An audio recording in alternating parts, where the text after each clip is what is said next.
Hello students, আমি Moumita ma'am. আশা করি তোমরা সকলে খুব ভালো আছো। Welcome back to our channel. Students, আজকে আমি তোমাদের থার্ড সেমিস্টারের নিউ সিলেবাসের এসিসি পলিটিক্যাল সায়েন্সের সিলেবাস নিয়ে আলোচনা করব। তো তোমাদের সিলেবাসে মোট 4টে তোমাদের ইউনিট রয়েছে। তো তোমাদের 4 নাম্বার ইউনিটটা তোমাদের প্র্যাকটিক্যাল ওয়ার্কের ওপরে, তো ওটা তোমাদের না বললেও চলবে। বাট তোমাদের যে ইউনিট 3 সেটা আমি এখানে লিখতে পারিনি একটু স্পেসের অভাবের জন্য। তো আমি তোমাদের এর পরের পার্টে হচ্ছে মানে এর সাথে তোমাদের আমি ইউনিট 3টা দিয়ে দেবো, মানে এর পরের পার্টে লিখে দেবো। তো এখানে তোমাদের আমি ইউনিট 1 আর ইউনিট 2টা নিয়ে ডিসকাস করছি এখন, ঠিক আছে? তো ক্লাসটি শুরু করার আগে বলে রাখি যে আমাদের যারা আমাদের কাছে অনলাইনে পড়তে চাইছো তারা আমাদের দেওয়া অফিসিয়াল নাম্বারে যোগাযোগ করতে পারো। আমাদের অফিসিয়াল নাম্বার দুটো রয়েছে, একটা হচ্ছে 6295916282 আর একটা হচ্ছে 7076398606। ঠিক আছে, দেখো দেওয়াও আছে কর্নারের নাম্বার দুটো, তোমরা দেখে নিতে পারো। এবং তোমাদের অ্যাডমিশন সংক্রান্ত যে কোনো কোয়ারি থাকলে পরে তোমরা কিন্তু আমাদের এই নাম্বারটা যোগাযোগ করে কনফার্ম হতে পারো, ঠিক আছে? এবং আমাদের ক্লাস আমরা কালকে থেকে শুরু করছি, এবং আমাদের যেটা অনলাইন ক্লাস সেটা আমি শুরু করবো সোমবার থেকে 5 তারিখ থেকে। তো তোমরা যারা অ্যাডমিশন নিতে চাচ্ছ তারা দেরি না করে ঝটপট আমাদের দেওয়া নাম্বারে যোগাযোগ করে যুক্ত হয়ে যাও, ঠিক আছে? চলো দেরি না করে শুরু করে দিই। দেখো তোমাদের ইউনিট 1 আর ইউনিট 2টা এখানে আমি লিখেছি। তো ইউনিট 1 এ কি বলেছে? তোমাদের ইউনিট 1 এর 1 নাম্বার টপিকের মধ্যে 3টা আছে, ঠিক আছে? ঠিক আছে, দেখো বলবন্ত রায় মেহতা কমিটি। বলবন্ত রায় মেহতা কমিটি তোমাদের হচ্ছে ইম্পর্টেন্ট, কেননা এই কমিটিটার সুপারিশেই কিন্তু আমাদের ভারতবর্ষে ত্রিস্তর যে পঞ্চায়েত ব্যবস্থা সেটা এসেছিল, ঠিক আছে? নেক্সট দেখো কি আছে, নেক্সট তোমাদের আছে হচ্ছে অশোক মেহতা কমিটি, ঠিক আছে? অশোক মেহতা কমিটি, বলবন্ত রায় মেহতা কমিটির পরেই হচ্ছে অশোক মেহতা কমিটিটা এসেছিল, এবং এই কমিটিও কিন্তু পঞ্চায়েত রাজ ব্যবস্থার প্রবর্তন নিয়ে আর কি তৈরি করা হয়েছিল, ঠিক আছে? নেক্সট দেখো কি আছে, ন্যাশনাল কমিশন অন আরবানাইজেশন। শহরের উন্নয়নের জন্য, মানে শহরাঞ্চলের উন্নয়ন কিভাবে হবে, ডেভেলপমেন্ট কিভাবে হবে, তার জন্য কিন্তু এই কমিটিটা আর কি তৈরি করা হয়েছিল, এবং এই কমিটির সুপারিশে কিন্তু নগরায়নের যে ব্যাপারটা সেটা কিন্তু হয়েছিল, ঠিক আছে? তো এই 3টা কমিশন বা কমিটি তোমাদের ইউনিট 1 এর ফার্স্ট টপিকে আছে। আরেকবার বলে দিচ্ছি কি কি, বলবন্ত রায় মেহতা কমিটি, অশোক মেহতা কমিটি, আর হচ্ছে ন্যাশনাল কমিশন ফর আরবানাইজেশন বা অন আরবানাইজেশন, ঠিক আছে? নেক্সট দেখো টপিক নাম্বার 2 কি আছে, 73rd amendment act 1992 and 11th schedule. দেখো এই 73rd অ্যামেন্ডমেন্ট যেটা হয়েছিল, যেটা হচ্ছে 1992 তে হয়েছিল, এটা বেসিক্যালি হচ্ছে পঞ্চায়েত রাজ ব্যবস্থাকে আর কি প্রবর্তন করার জন্যই 1992 সালে যে 73তম অ্যামেন্ডমেন্টটা হয়েছিল তার থ্রুতেই কিন্তু আমাদের ভারতবর্ষে প্রথম হচ্ছে মানে পঞ্চায়েত ব্যবস্থাটা, এটা অনেক আগে লাগু হয়েছিল, বাট নতুন করে যে পঞ্চায়েত ব্যবস্থার প্রবর্তন সেটা কিন্তু এই 73rd অ্যামেন্ডমেন্টের মাধ্যমেই হয়েছিল। এবং ওর সঙ্গে দেখো দেওয়া আছে 11th শিডিউল। আমাদের কনস্টিটিউশনে যে 12টা মোট শিডিউল আছে তার মধ্যে 11 নম্বর শিডিউলটা তোমার হচ্ছে পঞ্চায়েত ব্যবস্থার সঙ্গে ডিল করে। তো এই 11th শিডিউলটা কিন্তু তোমাদের মনে করো যে এখানে তোমার পঞ্চায়েত ব্যবস্থা কবে প্রবর্তন করা হয়, দেন এখানে কয়টা লেভেল আছে, তারপর রিজার্ভেশন সংক্রান্ত, তারপর মনে করো যে এর ফাংশনগুলো কি কি, মোট 29টা ব্যাপার আছে এই পঞ্চায়েত ব্যবস্থার সঙ্গে রিলেটেড। তো এটা তোমাদের পুরোটা তোমরা 11th শিডিউলে পেয়ে যাবে, ঠিক আছে? নেক্সট দেখো 74th অ্যামেন্ডমেন্ট, ঠিক আছে?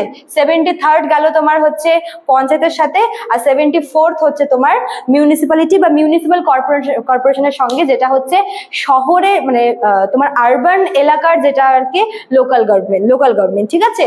তো 74 অ্যামেন্ডমেন্টটা তোমার হচ্ছে মিউনিসিপ্যাল কর্পোরেশন বা মিউনিসিপ্যালিটির সাথে ডিল করে। আর এর সঙ্গে দেখো দেওয়া আছে হচ্ছে তোমাদের 12th শিডিউল। 12th শিডিউলটাও কিন্তু তোমাদের মিউনিসিপ্যাল কর্পোরেশনের মধ্যে আছে। 12টা শিডিউলের মধ্যে last schedule 12th number schedule, এবং এখানে মিউনিসিপ্যালিটি বা মিউনিসিপ্যাল কর্পোরেশনের ব্যাপারে বলা আছে, যেখানে বলা আছে যে এখানে কতগুলি ভাগ আছে, এর ফাংশন কি কি, এর সিট, রিজার্ভেশন এটসেট্রা, ঠিক আছে? আচ্ছা, তো ইউনিট 1 এখানে গেল। দেন দেখো হচ্ছে ইউনিট 2। ইউনিট 2 এর তোমাদের ফার্স্ট টপিকটা আছে হচ্ছে গ্রাম পঞ্চায়েত। দেখো আচ্ছা, গ্রাম পঞ্চায়েত, হ্যাঁ, পঞ্চায়েত সমিতি আর হচ্ছে জেলা পরিষদ, এই যে 3টা লেভেল এটা পঞ্চায়েতের হচ্ছে বেসিক লেভেল, যেটা বলবন্ত রায় মেহতা কমিটিতে এই মানে ওই কমিটির সুপারিশে বলা হয়েছিল যে এই 3টা আর কি লেভেল থাকবে হচ্ছে পঞ্চায়েতের, ঠিক আছে? তো কি কি, গ্রাম পঞ্চায়েত সব থেকে নিচে, দেন হচ্ছে পঞ্চায়েত সমিতি, আর সবার উপরে হচ্ছে জেলা পরিষদ। তো এই তিনটা যে স্তর আছে সেই তিনটা স্তরের মধ্যে কি কি পড়তে হবে দেখো, কম্পোজিশন মানে তোমার হচ্ছে গঠন, এই তিনটা স্তর গঠন হয়েছে কি কি নিয়ে, ঠিক আছে, মানে মেম্বার সংখ্যা কত এটসেট্রা। আর কি আছে দেখো, ফাংশন কি কি কাজ করে, এই তিনটা স্তরের কাজগুলো কি কি, গ্রামীণ উন্নয়নের ক্ষেত্রে গ্রামীণ উন্নয়নের স্বার্থে কোন কোন কাজগুলি করে থাকে। আর কি বলেছে, সোর্স অফ ইনকাম, এদের যে মানে ইনকামের যে উৎসটা, এদের ইনকাম হয় কি থেকে, সরকার তো অবশ্যই হচ্ছে, স্টেট গভর্নমেন্ট তো অবশ্যই হচ্ছে তহবিল থেকে আসেই, প্লাস এছাড়াও আরো মনে করো যে পঞ্চায়েতের ক্ষেত্রে বলি, মনে করো যে গ্রামে যখন মেলা হয়, পুজো হয়, কালচারাল ফাংশন হয়, সেখান থেকেও কিন্তু অনেকটা ইনকাম হচ্ছে এদের আসে, ঠিক আছে। তো সোর্স অফ ইনকাম তোমাদের এখান থেকে পড়তে হবে। আর কি বলেছে, ইভ্যালুয়েশন, এটাও তোমাদের কিন্তু রয়েছে, ঠিক আছে। তো তারপরে দেখো টপিক নাম্বার 2 কি বলেছে, মিউনিসিপ্যালিটি অ্যান্ড মিউনিসিপ্যাল কর্পোরেশন। এক নাম্বারটা হচ্ছে পঞ্চায়েত ব্যবস্থার মধ্যে গেল, এবার 2 নাম্বারটা হচ্ছে তোমার মিউনিসিপ্যালিটি বা মিউনিসিপ্যাল কর্পোরেশন।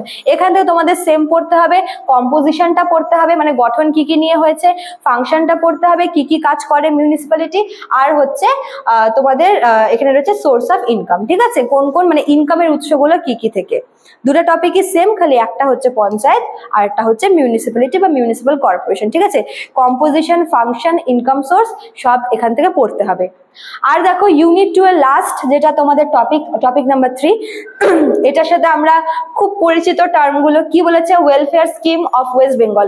আমাদের পশ্চিমবঙ্গ সরকারের পক্ষ থেকে যে সমস্ত স্বেচ্ছাসেবী যেই স্কিমগুলো, ওয়েলফেয়ার স্কিমগুলো যেগুলো রয়েছে সেগুলো। নাম্বার 1 তোমার হচ্ছে লক্ষ্মীর ভান্ডার, ঠিক আছে, লক্ষ্মীর ভান্ডার আমরা প্রত্যেকেই জানি, যেটা হচ্ছে মাসে মাসে আর কি এটা চলে আসে অ্যাকাউন্টে। এটা হচ্ছে 25 ইয়ার্সের ওপরের মেয়েদের বা বউদের হচ্ছে এটা স্কিমটা করা আছে, লক্ষ্মীর ভান্ডার। আর কি আছে, কন্যাশ্রী প্রকল্প, তোমরা এটাও জানো কন্যাশ্রী প্রকল্প, যেটা 18 ইয়ার্স হলে পরে মেয়েদেরকে 25,000 একটা অ্যামাউন্ট দেওয়া হয়, ঠিক আছে। আর কি আছে হচ্ছে স্বাস্থ্য সাথী প্রকল্প, ঠিক আছে, এটাও তোমরা অনেকেই জানো, স্বাস্থ্য সাথী হচ্ছে কার্ড করলে পরে একটু মানে ট্রিটমেন্টে ছাড় পাওয়া যায়। তো এই যে প্রকল্পগুলো যেগুলোর সাথে আমরা খুব বেশি মানে খুব ভালোভাবে পরিচিত, লক্ষ্মীর ভান্ডার, কন্যাশ্রী প্রকল্প, স্বাস্থ্য সাথী, এগুলো তোমাদের রয়েছে হচ্ছে টপিক নাম্বার 3-তে, ঠিক আছে, যেগুলো হচ্ছে ওয়েস্ট বেঙ্গলের দেওয়া স্কিম। তো ইউনিট 2 শেষ হলো, এবার আমি তোমাদের ইউনিট 3টা নিয়ে ডিসকাস করব। আচ্ছা, এখানে দেখো হচ্ছে ইউনিট 3, এবার তোমাদের ইউনিট 4টা আগেই বলেছি, তোমাদের ইউনিট 4টা পুরোপুরি প্র্যাকটিক্যাল ওয়ার্কের উপরে, প্রজেক্ট ওয়ার্ক আছে, অ্যাসাইনমেন্ট আছে, তো ওটা তোমাদের আমি বাদ দিচ্ছি কারণ ওটা তোমাদের কলেজ টপিক দেবে, ঠিক আছে। তো ইউনিট 3 দেখো, এখানে তোমাদের মোট 3টা টপিক আছে ইউনিট 3-তে। তো ফার্স্টে তোমাদের আছে হচ্ছে নোডাল অর্গানাইজেশনস, তার মধ্যে তোমাদের রয়েছে হচ্ছে ডিস্ট্রিক্ট রুরাল ডেভেলপমেন্ট এজেন্সি, ঠিক আছে, ডিস্ট্রিক্ট রুরাল ডেভেলপমেন্ট এজেন্সি, যার ফুল ফর্ম এটা হচ্ছে, এবং এটা হচ্ছে DRDA, শর্ট ফর্মে DRDA বলে, যার ফুল ফর্ম হচ্ছে ডিস্ট্রিক্ট রুরাল ডেভেলপমেন্ট এজেন্সি, ঠিক আছে। নেক্সট দেখো ওই একটার মধ্যেই 2 নম্বর টপিক আছে হচ্ছে state urban development agency, state urban development agency, এটার আর কি শর্ট ফর্ম হচ্ছে SUDA। তো এই দুটা প্রকল্প তোমাদের কিন্তু ওয়েস্ট বেঙ্গলের দুটো প্রকল্প, ঠিক আছে, তোমাদের এটা শর্ট ফর্মে দিতে পারে, আবার তোমাদের নামটা বড় করে দিতে পারে। তো এটা হচ্ছে তোমাদের ডিস্ট্রিক্ট লেভেলের, আর এটা তোমাদের হচ্ছে স্টেট লেভেলের, হ্যাঁ, ডিস্ট্রিক্ট রুরাল ডেভেলপমেন্ট এজেন্সি আর হচ্ছে স্টেট আরবান ডেভেলপমেন্ট এজেন্সি, এই দুটো প্রকল্প ওয়েস্ট বেঙ্গল থেকে তোমাদের আছে টপিক নাম্বার 1-এ, ঠিক আছে। নেক্সট দেখো 2 নম্বরে তোমাদের আছে হচ্ছে rural area scheme and mission, rural area scheme and mission মানে গ্রামাঞ্চলে গ্রামের উন্নয়নের জন্য, ঠিক আছে, গ্রামাঞ্চলের উন্নয়নের জন্য যে সমস্ত স্কিম বা মিশনগুলি রয়েছে সেগুলি কি কি। দেখো ফার্স্টে তোমাদের আছে হচ্ছে মহাত্মা গান্ধী গেল national rural employment guarantee act, Mahatma Gandhi, আমি ফ্রেম থেকে বেরোলেও প্রবলেম নেই, হ্যাঁ তোমরা দেখতে পারলেই হলো, Mahatma Gandhi national rural employment guarantee act, ঠিক আছে, যার মানে এটার তোমার শর্ট নাম হচ্ছে MGNERGA, বেশ বড় এবং নামটাও কিন্তু বেশ বড়, Mahatma Gandhi national rural employment guarantee act, মানে মহাত্মা গান্ধী গ্রামীণ স্বরোজগার অ্যাক্ট বা যোজনা, ঠিক আছে। নেক্সট দেখো 2 নাম্বারটা কি বলেছে, দীনদয়াল অন্তোদয়া যোজনা, এর মধ্যে তোমাদের আছে হচ্ছে ন্যাশনাল রুরাল লাইভলিহুডস মিশন, ঠিক আছে। এই দীনদয়াল অন্তোদয় যোজনা যেটা আছে এটাও কিন্তু একটা প্রকল্প, এবং এর আন্ডারে তোমাদের কোন প্রকল্পটা আছে, এর আন্ডারে তোমাদের রয়েছে হচ্ছে national rural livelihoods mission. National rural livelihood mission, এটার শর্ট ফর্ম হচ্ছে NRLM। নামগুলো বেশ বড়, বাট তোমরা ঘাবড়াবে না, খুব বেশি টাফও কিন্তু না, ঠিক আছে এই টপিকগুলো। নেক্সট 3 নাম্বার দেখো কি আছে, তো এটা তোমাদের রুরাল এলাকার গেল। এবার হচ্ছে তোমাদের আরবান এরিয়ার। আরবান এরিয়া তোমাদের একটাই দেওয়া আছে, সেটা হচ্ছে সরি এটা না আমি একটু হচ্ছে ভুল করেছি, এটা আরবান হবে। আচ্ছা কি আছে, ন্যাশনাল আরবান লাইভলিহুডস মিশন, ঠিক আছে, NULM, national urban livelihood mission. এটা তোমার হচ্ছে শহরাঞ্চলের যে আর কি মানে শহরের যে জীবনযাপনটাকে উন্নয়ন করার জন্য এই স্কিমটা রয়েছে। তো তোমরা একটা স্ক্রিনশট নিয়ে নিও পারলে, অথবা তোমরা নোট ডাউনও করে নিতে পারো, ঠিক আছে। এই মানে ইউনিট 3 তোমাদের পুরোপুরি গ্রামীণ আর শহরের যে বিভিন্ন মানে উন্নয়নের যে জন্য যে বিভিন্ন স্কিমগুলো রাখা হয়েছে, সেই স্কিমগুলো তোমাদের ইউনিট 3-তে কিন্তু রয়েছে, ঠিক আছে। তো স্টুডেন্টস, এতটুকুই ছিল তোমাদের এসএসসি পলিটিক্যাল সায়েন্সের সিলেবাস। আশা করি তোমরা বুঝতে পেরেছো। আমরা ক্লাস খুব শীঘ্রই শুরু করে দেব, এবং তোমরা যারা অ্যাডমিশন নিতে চাইছো তারা কিন্তু আমাদের অফিসিয়াল নাম্বারে যোগাযোগ করতে পারো, ঠিক আছে। আজকে এতটুকুই থাকলো, দেখা হচ্ছে নেক্সট ক্লাসে। Thank you.